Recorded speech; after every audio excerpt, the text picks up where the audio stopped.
Hello, drágaságaim! Hello, kincseim! Na, azért jöttem, hogy szóljak, hogy december 28-án vasárnap délelőtt 10 órától csoportos családállítás lesz nálunk.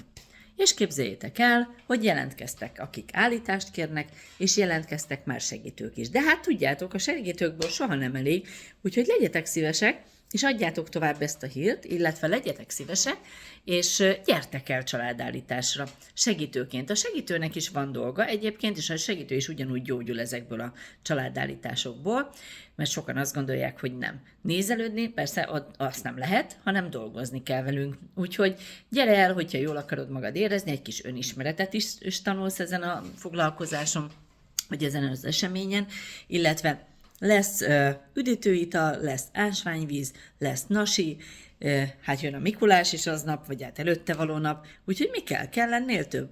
Úgyis, ha ráérsz, ha nincsen más dolgod, ha nem utazol úgy vidékre a rokonsághoz, akkor gyere el! Tehát, hogy érezd jól magad velünk, fedezd fel, hogy milyen is ez a családállítás, és hogy miről szól, nem fogom elárulni. Úgyhogy gyertek, szóljatok a barátnőtöknek, rokonotoknak december 28 délelőtt 10 órától, és úgy tervezzetek, hogy délután 3-ig itt kell lenni minimum. Hát, meglátjuk, hogyha még egy családállító jönne, akkor azt mondom, hogy olyan 3-4 óra között végzünk. Jó?